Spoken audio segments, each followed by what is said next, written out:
Assalamualaikum warahmatullahi wabarakatuh. Saya Ditenta Kurniatasya, NIM B03219015.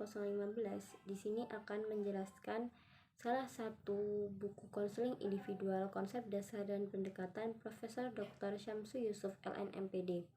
Dalam buku konseling individual konsep dasar dan pendekatan Profesor Dr. Syamsu Yusuf LNMPD ini saya akan membahas bab 4, yakni konseling Adlerian. Sebelum kita membahas lebih lanjut konseling Adlerian, alangkah lebih baiknya kita mengenali dulu siapa itu Adlerian. Yakni Adler dilahirkan di Wina pada tahun 1870. Dia mendapat gelar doktor medis dari Finance College of Medicine. Secara pribadi, Adlerian ini mengalami sejarah kehidupan yang kelam.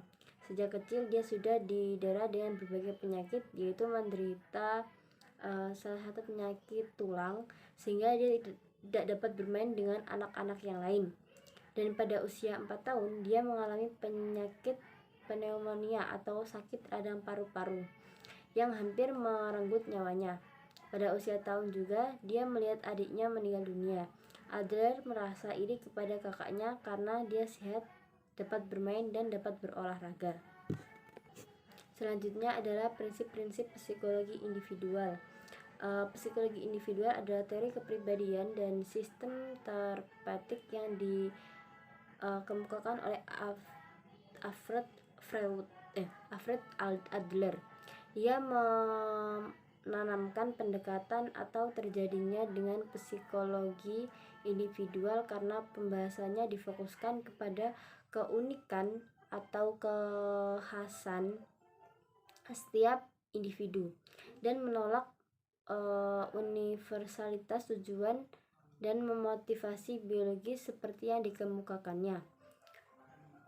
Adler memandang individu secara holistik sebagai orang yang kreatif, bertanggung jawab, menjadi beckoning atau ke arah tujuan-tujuan fiksional dan medan fenomenal. Tugas terapeutik adalah mendorong individu agar menggerakkan minat sosialnya atau social interest dan mengembangkan gaya hidupnya yang baru. Selanjutnya, asumsi tentang manusia. Asumsi tentang manusia Adler bersikap optimistik tentang hakikat manusia. Dia meyakini bahwa pada dasarnya manusia itu positif dan mampu menentukan dirinya sendiri. Pandangan ini dipengaruhi oleh perkembangan gerakan humanistik dan psikologi yang berpendapat bahwa manusia itu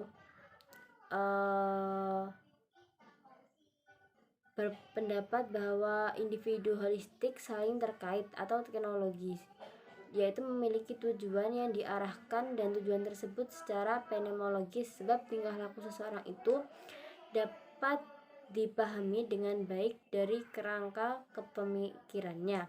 Terapi Adlerian menggunakan pendekatan holistik dan sosiologis yang berdasarkan kepada psikologi individual.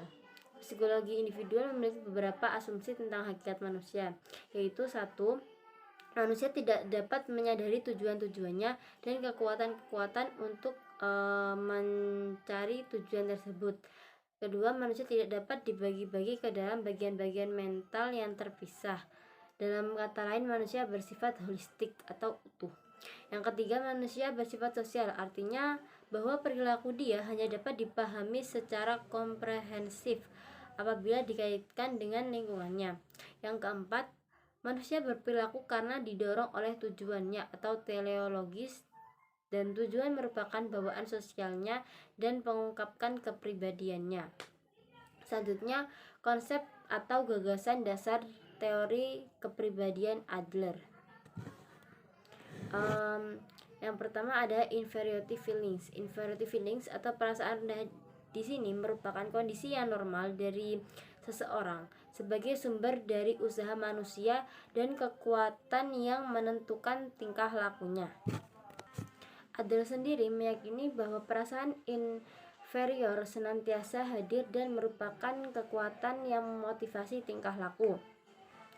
Inferioritas bukan pertanda kelemahan atau abnormalitas, melainkan pertumbuhan atau perkembangan individu merupakan hasil dari usaha-usaha untuk mengkompensasi inferioritasnya baik secara nyata maupun imajinasi. Selanjutnya, perbedaan teori menurut Freud dan Adler. Jika menurut Freud bersifat objektif, sedangkan Adler bersifat subjektif.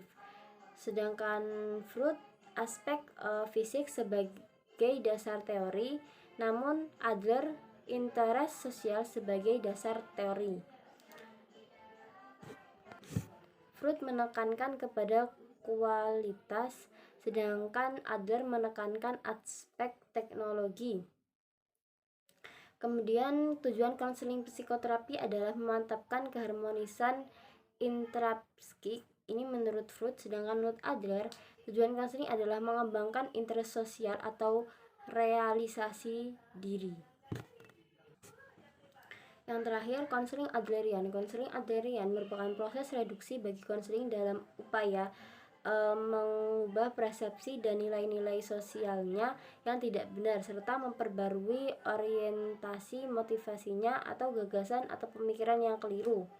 Tujuan konseling ini sendiri menurut Adlerian adalah mengembangkan social interest counseling. Secara rinci, tujuan konseling yang dikemukakan Adlerian adalah memelihara interest sosial, mengurangi perasaan-perasaan rendah diri, mengatasi rasa takut, kemudian mengenal kemampuan diri dan bagaimana cara memanfaatkan kemampuan diri yang dimilikinya, serta mengubah gaya hidup, yaitu yang terkait dengan persepsi dan tujuan yang dimiliki konseling. Selanjutnya, mengubah motivasi atau nilai-nilai yang keliru dan mendorong konseling untuk meyakini kesamaan derajat dirinya dengan orang lain tanpa membeda-bedakan bahwa orang ini lebih baik dari saya atau saya lebih baik daripada orang lain.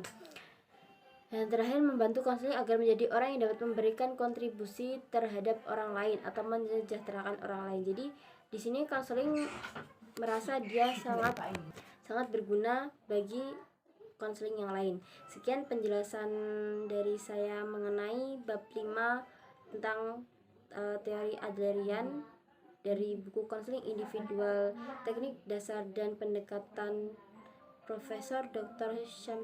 Syamsu Yusuf LNMPD. Sekian, terima kasih.